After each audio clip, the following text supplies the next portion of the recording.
Hello YouTubers, Trans Athiest back again. Sorry for the time that I've been away. The last video that I did on my story took it out of me a lot and went into a little bit of a depression after making the video. But I'm back now and I'm ready to bring some more material to the table. I've upgraded my PC in the meantime as well, so I should be able to produce more videos more regularly. Due to the computer not having as much lag time anymore now when rendering new videos. So anyway, I'm going to get into one of my first rebuttal that I've ever done, and it's going to be on a section taken from the new Jehovah's Witness Convention videos. It's going to be taken from the Saturday afternoon session, part 1, where the governing body take Jehovah's Witnesses around the world to hear from pioneers and publishers serving in mostly hard to reach areas and places where there's been a big push lately to spread the indoctrination to new people. But before we get into it, I know I have skipped quite far ahead to the Saturday afternoon session with this. And that's because I wasn't actually going to do any rebuttal videos until after all of the videos had been released, maybe in a couple of months' time. But I was watching this first session of the Saturday afternoon, and it really riled me up, really got me really angry, touched a nerve, and I just had to jump on and do a rebuttal to this section of it right now, because it really did get to me the other night. So let's not waste any more time. Let's get into the first video, where we start out in Africa, and Nigeria is the place where we're going to. So please enjoy these clips as much as I didn't enjoy them, and I will be pausing at different points throughout to give my thoughts and opinions on what we're about to say. Preaching in the Utonkon territory is enjoyable. It is just that it is accompanied by some problems. One is that the territories are very far apart. And 2, the roads are not good. It takes us 3 hours to get to some territories. When it rains, there is so much mud everywhere. We need to remove our shoes and hold them in our hands. Whether householders are churchgoers, Muslims, or traditional healers, they listen. Many even accept our invitation to attend the meetings, despite the travel challenges. So it makes us very happy to see that in spite of far territories, bad roads, we see good results. I'm enjoying my life now, but when I lost my sight, I thought it was all over. As a carpenter, I wondered how I would be able to do my carpentry. The thought of it worried me so much. But as I began to learn about Jehovah from the Bible, I came to realize that there was hope.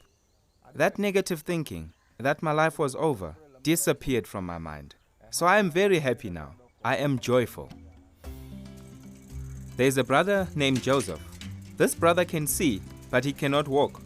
And me, I can walk, but cannot see. I'll hold his wheelchair and push while he directs it. This has helped us to meet many of our Bible students. Before now, we were few that went out in the field as pioneers. But now, we are many. This shows that the example has helped other people, because when they see someone who cannot walk and someone who cannot see are pioneering, they conclude that they can pioneer too. This is the experience of one of my relatives. His name is Cletus. He was very kind to me. He would hold my hand and assist me to the meetings at the Kingdom Hall. When he got to the Kingdom Hall, he would leave for his church. But as he noticed how I preached and attended meetings, the joy I radiated, the way we treated other people, and our knowledge of the scriptures, he was impressed and began asking many questions. The answers he got were quite different from what he had learned, what they told him in church. They continued telling him, "Get out of there," and that he should not talk to me again.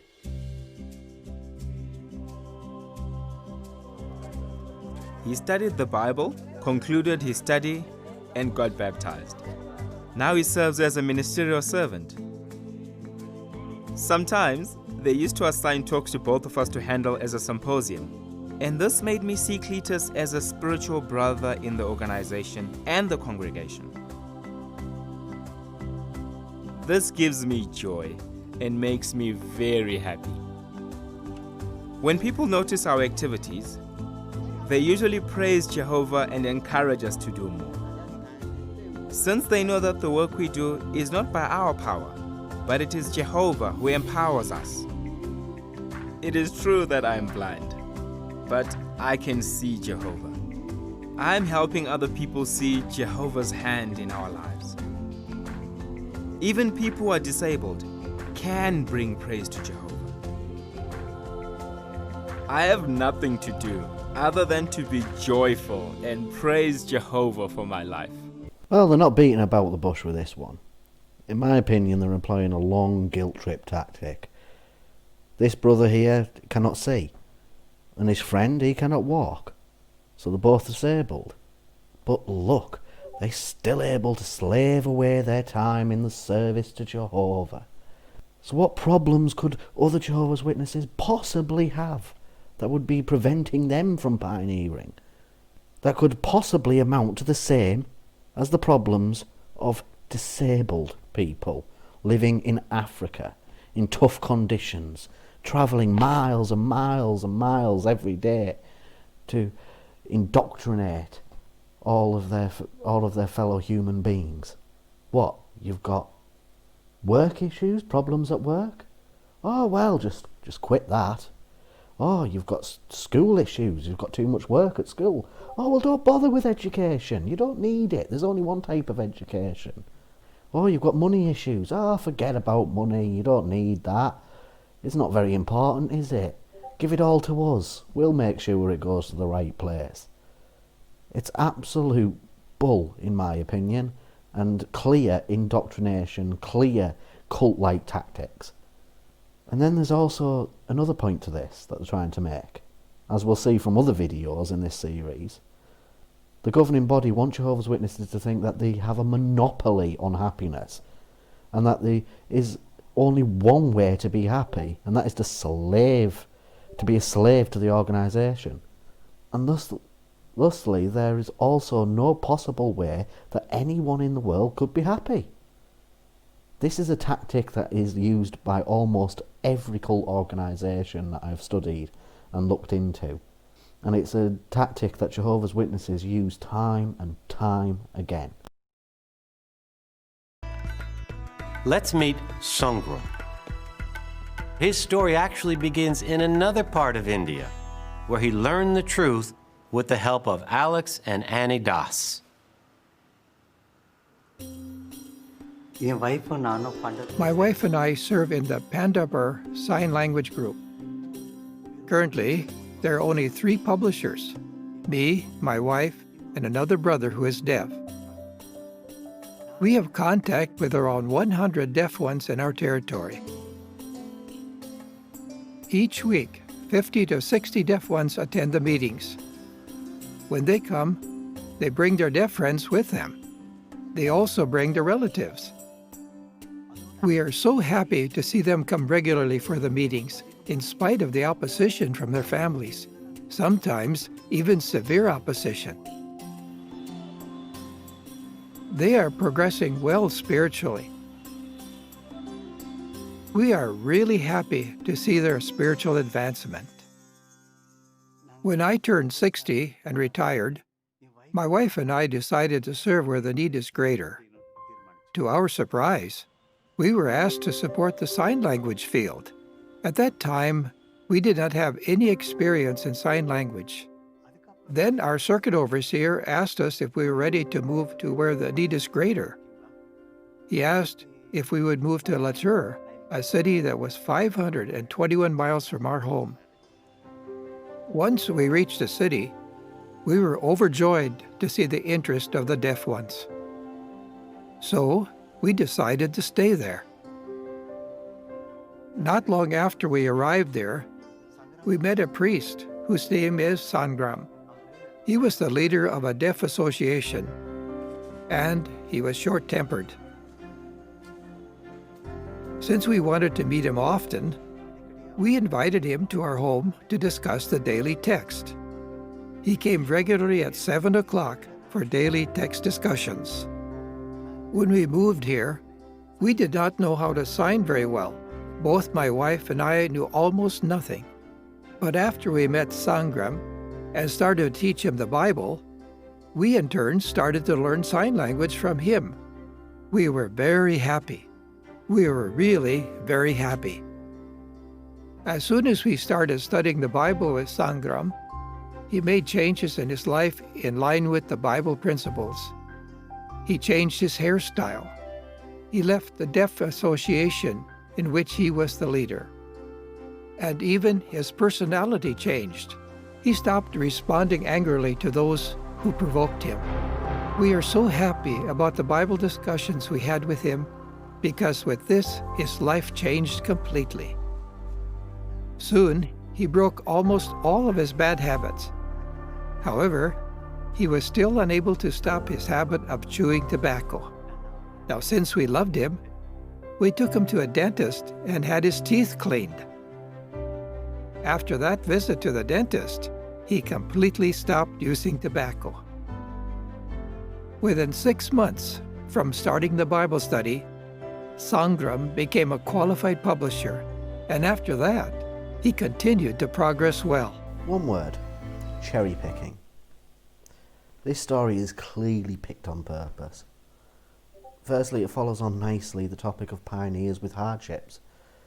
These pioneers were retired, they were in their 60s, but still they were willing to travel 500 miles to serve.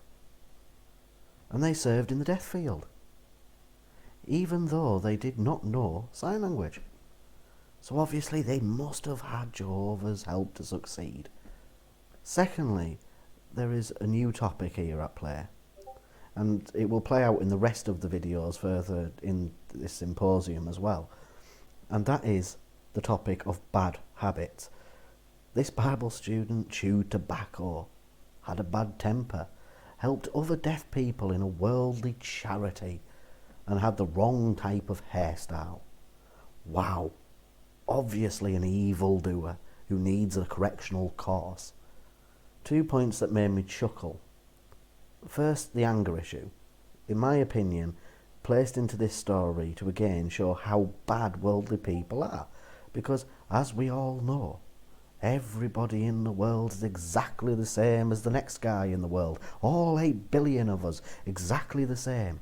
None of us can be trusted to leave the house without beating somebody else up. Absolutely laughable. And the second thing that tickled me was when the pioneer said, we obviously loved him, so we took him to have his teeth cleaned. Wow, that is some amazing show of love there, mate. No, don't look at me with those dirty gnashers. Here, we'll take you to the dentist, and then we can hug as brothers. I'd be insulted if a so-called friend of mine acted like that with me. I'd not view it as an act of love. I'd say it was an act of selfishness. Disciples there. One of the challenges we face in our town is that we have a small territory compared to the number of brothers. A ratio of 1 publisher to about 40 inhabitants. So we put great emphasis on preaching in the villages around Jibo. Jehovah blessed our efforts, and we have more Bible studies, which make good progress. When I was still in elementary school, not yet baptized myself, I used to speak about Jehovah to one of my classmates. Her name was Oana. She was very interested and even asked many questions. We were both 12 at that time. A little while later, after I got baptized, Oana became my first Bible student.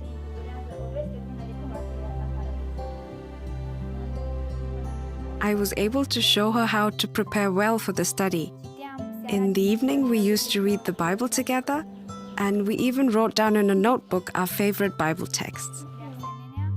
At the same time, by means of different study projects, I tried to help her see Jehovah as a real person. For example, we wrote down on a big sheet of paper all of Jehovah's qualities and the way we could imitate them. Oana made good progress, attended the meetings, and even started to participate. I was so happy to see how much joy Oana had in learning about the truth. Not surprisingly, difficulties arose on the way. Oana's mother was not happy at all that I was studying with her daughter. She forbade her to study, and one day she asked her to choose between family and Jehovah and put her out of the house. Oana was 16 years old. I encouraged Oana with the scripture from Isaiah 41, verses 10 and 13, which says that Jehovah is grasping our hand and that He will help us. We talked a lot together and we prayed together. And after only 1 week, Jehovah answered our prayers. Oana's mother calmed down and not only allowed her to return home, but also to attend meetings and to continue studying together. I was so happy. On 21st of July 2018, Oana got baptized. Now I can finally preach together with my spiritual sister. Jehovah always gave me the joy I needed. In fact, I can't find the words to describe the joy I experience now.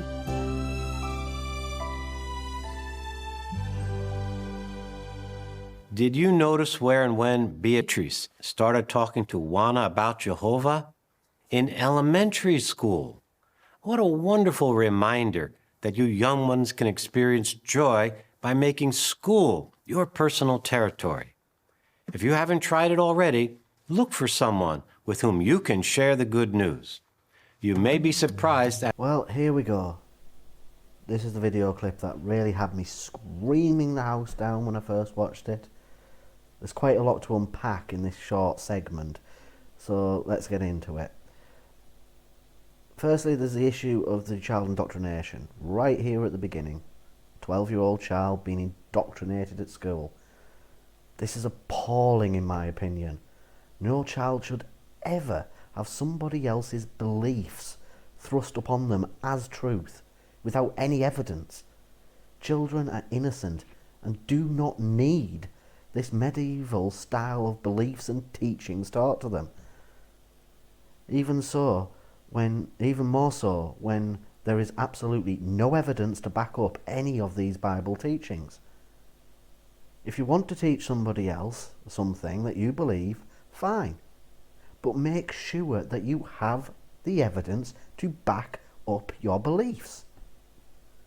If an idea has no evidence, then it is false and untrue until it can produce some evidence. This is the law of skepticism. And it's a very powerful tool for weeding out the bull in the world. And before I get into what really hit my nerve, I have a great tip for Jehovah's Witnesses here. When trying to prove that somebody exists, if your evidence is that they exist is to write out all of their personality traits and then to apply them in your life, but you cannot see them, you cannot hear them, and you cannot touch them, then nearly almost every time I will guarantee that that person does not exist.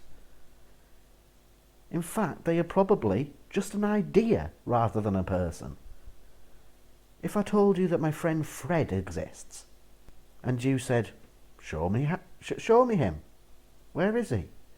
And I showed you a book in which Fred was a character in that book. It had all of his traits, it had him all You're all written out, everything that this Fred is supposed to be and what Fred is supposed to have done. Would that prove that Fred is a living, breathing human being who actually exists? No, it wouldn't.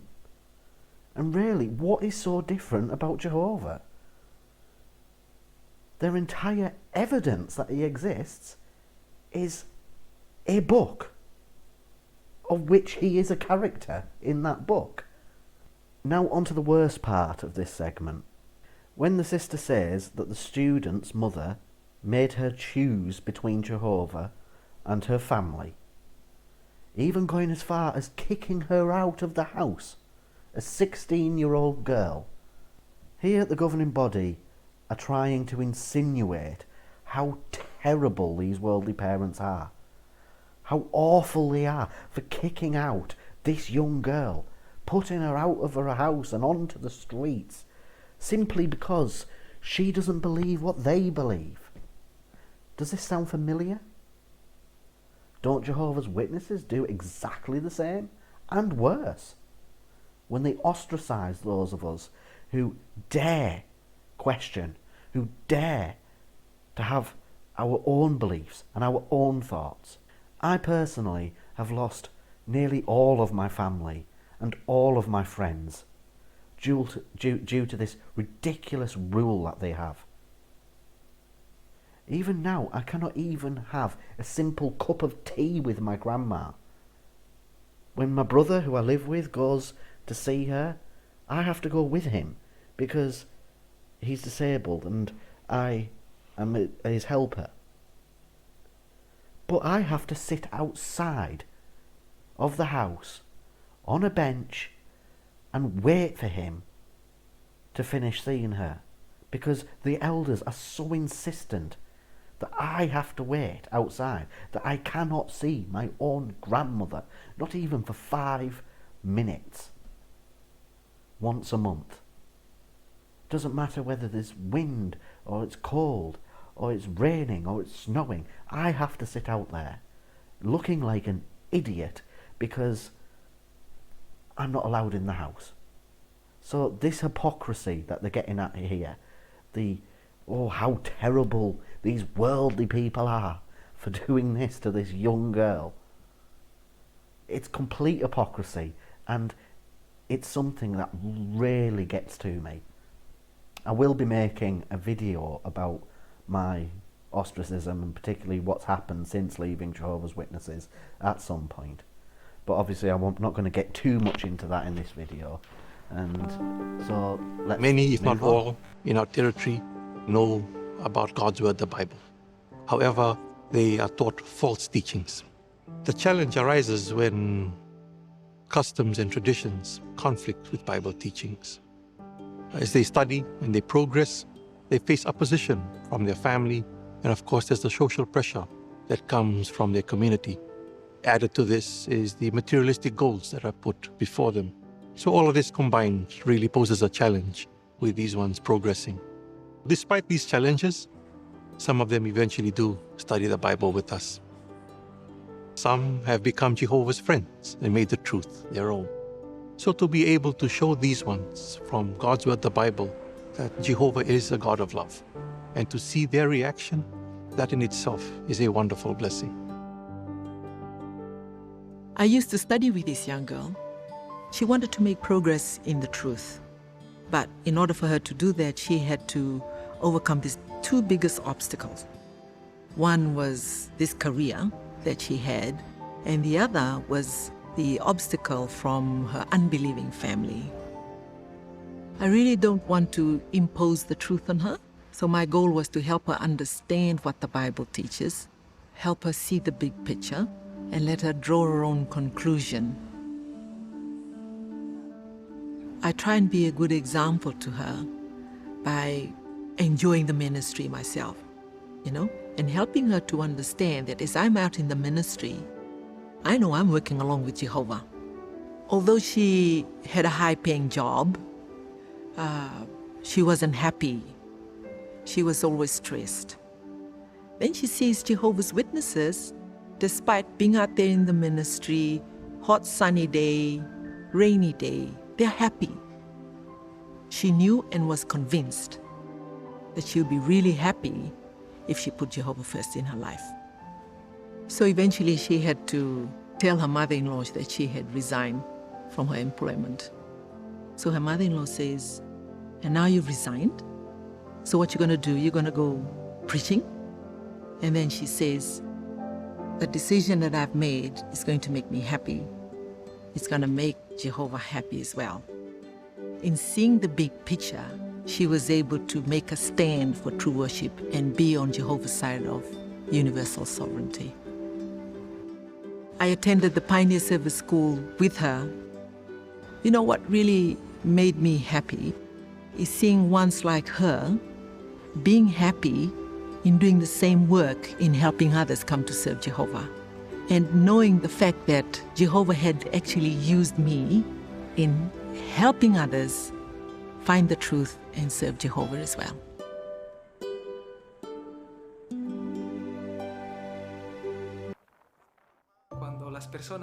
When an interested person begins to learn the truth from the Bible, at first the family is happy for them, and their friends are happy too.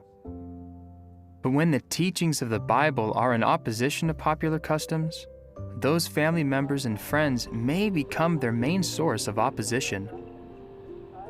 However, we have also seen many, many blessings from Jehovah. For example, although the challenges may be great, we see Jehovah's hand working in the lives of each of these individuals because they make huge changes. They take hold of Jehovah. They see him as their God, and they leave behind popular customs and start to make progress. It is a beautiful blessing to see a Bible student get baptized, filled with joy. Lydia was a young woman who was very interested in spiritual things. But just like anyone that does not study the Bible, she had habits that were not pleasing to Jehovah. She liked to socialize with her workmates, and at times she went out drinking with her friends. Sometimes drinking a little too much. However, despite that, she was very humble. You could see that she was very sincere. She appreciated good things. After seeing these beautiful qualities in her, I said, Jehovah can make other good qualities grow in her heart. So we set the date to start the study. We always tried to be consistent and to not miss a study. When a publisher does not miss the day and time for the study, the devil is not given the opportunity to disrupt it. Some teachings Lydia accepted immediately, but others took more time. Her manner of dress was not appropriate. She wore tight clothing and very short skirts. How did we correct that? By showing her in the Bible that women should dress with modesty and soundness of mind. It was not easy, but she did it. After that, when she attended meetings, she looked like one of Jehovah's Witnesses. When you plant a literal plant, you start to water it, and it keeps growing. While you're sleeping, you don't know how those changes happen. It happens exactly the same way with a Bible student. As time passed, Lydia expressed a desire to be baptized. After that, she just kept making progress and started to serve as a regular pioneer. Later, she was invited to serve in Bethel. She has been serving in Bethel for 16 years. I am one of the 70 persons that learned the truth from Edith. Her example helped me to be considerate, insightful, and also to be consistent in making disciples. Over the years, I have learned so much about disciple making, especially that this work is not ours. When Bible students make progress, it is thanks to the blessing of Jehovah, because he sees their hearts. So we're not working for a man. We're working for the Most High God. So we have two clips here to unpack, and in both of them we see how cults try to control new members and get them to give their entire lives over to the service of the organisation. In the first clip we see that the career gets in the way of the Bible student. So obviously this career must be a bad career. So what does she do for a career that's so bad? Is she a prostitute? No. Is she a drug dealer? No. Is she a mob hitman? No. In fact, it's even worse. She works with her worldly mother-in-law. So she obviously has to get rid of that career that puts food on a table, that gives her money to be able to feed and clothe herself, and she must totally rely on the organisation to help her. Again, this is another famous cult tactic. If you are dependent upon a cult organisation, then you are much less likely to wake up and leave. Then in the second clip, we meet Lydia, who has these bad habits. Socialising with worldly people. Oh, the horror. Having fun. Drinking. Wearing clothes that she likes. How dare she wear clothes that she likes? So obviously she needs to be corrected. Because only then will she truly be a good Bethelite slave. Again, a cult tactic. They say socialising with work colleagues or school friends is bad. They do this all of the time. But really, this is because of informational control. If you control the influences in somebody's life and also the information that they have access to, then you most likely control that person's thoughts and feelings by being able to put out your own information and your own influences over them. So we've come to the end of this symposium of videos, and we have seen some highly questionable cult indoctrination. Children being indoctrinated into falsehoods at school, the hypocrisy of the governing body for saying it's right for JW parents to disown unbelieving children. But how dare worldly parents do the same? We've seen informational control, emotional control, behavioural control and thought control. So we have a full set of cards there to make up the deck of Stephen Hassan's bite model for determining a cult. Well, I feel that this is a good place to leave the video now, as it's getting rather long. I hope to do some more rebuttals very soon. I might do them in the next few days, or I might wait till after the other convention releases, as there is some other material that I want to work on in the next few days as well. But if you do want me to do some rebuttals in the next few days, then please leave a comment letting me know what parts you would like me to cover, and I'll certainly add them to my list. I'm new at this, so I'm very sorry if the video's not been of the best quality, or if I sound a little bit robotic at all. And obviously I will be working on producing better videos as I get more experience at this. So please hit the like and subscribe, and I promise there will be plenty more videos on the way. If there's any topics that you would like to see me make, then please again leave a comment. I also have a Discord server where I talk religion and politics, which is another passion of mine. So if you would like an invite, please let me know and I'll get back to you. Thank you for watching, and please remember, ignorance is never bliss.